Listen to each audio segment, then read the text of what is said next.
Hello guys, we're back here at Atasha Family Gaming. So sa ating episode ngayon, pag-uusapan natin yung bagong streaming platform na available ngayon sa Pilipinas. Ito yung Discovery Plus. Okay. So dinownload ko siya sa Play Store and it's only 129 pesos a year. So annually guys ah. So guys, check natin kung ano nga ba yung Discovery Plus.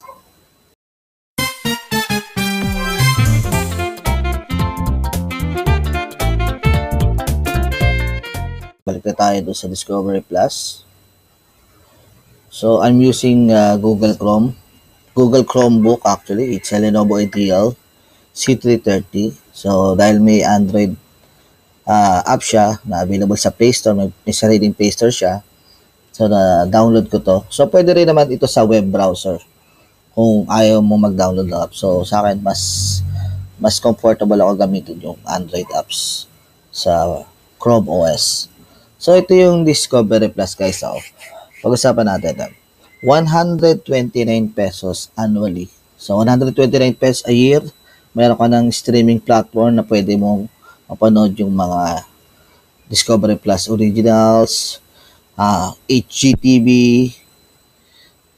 pakita ko lang, and syempre Discovery, and TLC, Food Network,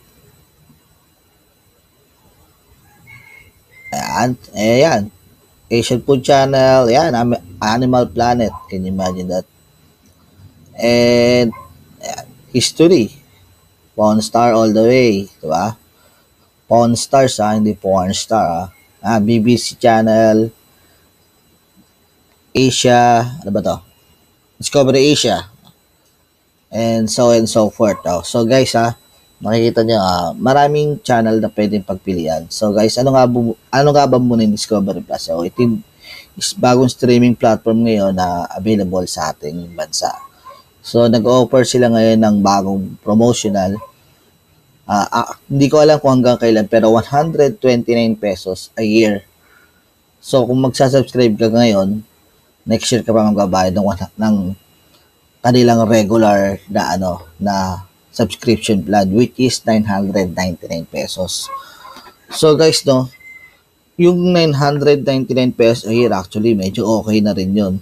Kung i-divide natin yun sa 12 months, it's only 83 pesos at 25 centavos a year. So, a month. So, sulit pa rin. Kung wala kang cable sa bahay at naka-unlimited naman ng internet mo, pwede kang mag-subscribe dito kahit sa regular plan nila next year.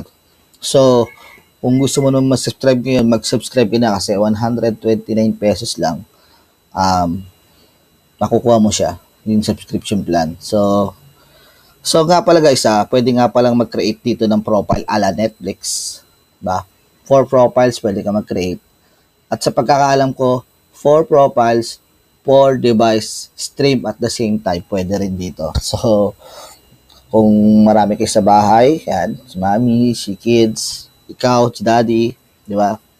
Pwede kayong manood ng iba't ibang yung mga trip na palabas sa Discovery Plus. So guys, ayan. Ayan siya parang ala Netflix din, no? So guys, ayan yung mga yan yung mga palabas nga pala dito. Ang downside nga lang pala ng Discovery Plus, guys, wala siyang download. So, whether sa mobile mo siya gamitin o sa Chrome OS mo, wala siyang download features, no? Kagaya sa ibang platform. Kagaya ng HBO Go and Netflix.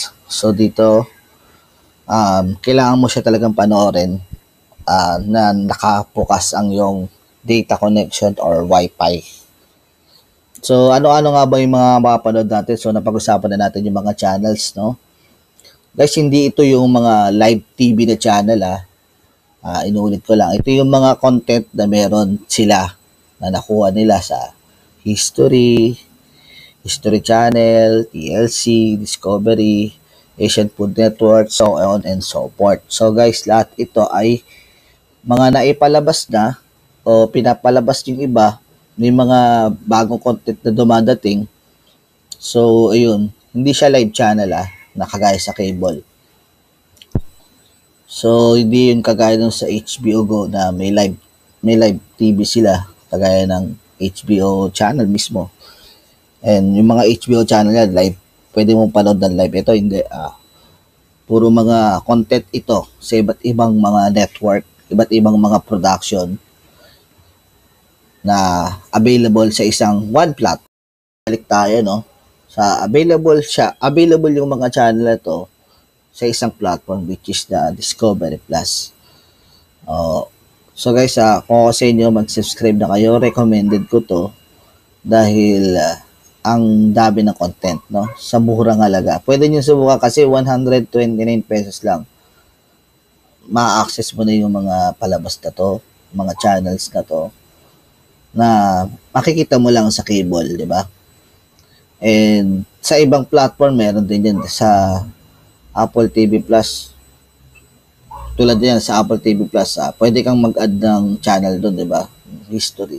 Pero 69 pesos per month sa one channel lang. Ito, 129 pesos, ma-access mo na lahat yan.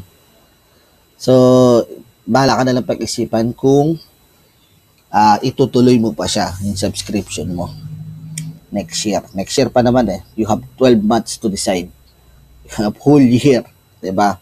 And then, nga pala, isa pang downside nito, kung mag-create ka ng account.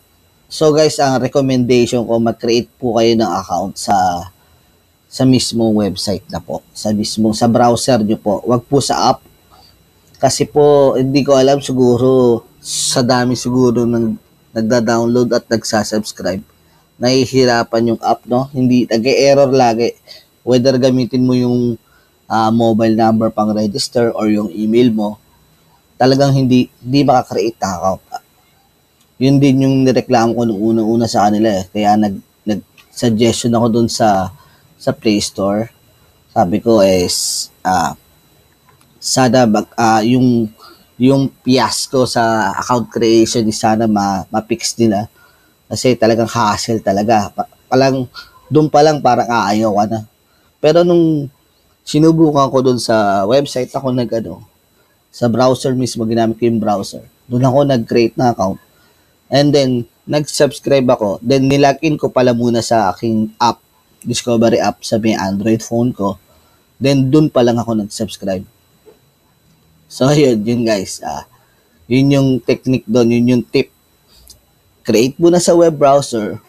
Then, log in sa Android phone. Then, saka kayo mag-subscribe. Kung gusto nyo mag-subscribe. So, ayun guys. Ito yung Discovery Plus. Sana, pwede natin bigyan ng chance, no? Okay naman siya. Hindi nga lang yung mga quality niya na wala siyang mga 4K. Pero I think nasa 720p o 1080p yung resolution niya. Depende siguro sa sa unit mo. So, available siya sa Android TV, available siya sa Chrome OS, available siya sa Android and iOS I think, syempre. And available siya sa lahat ng web browser na supported. Syempre, mga latest na web browser na supported yung mga streaming platform.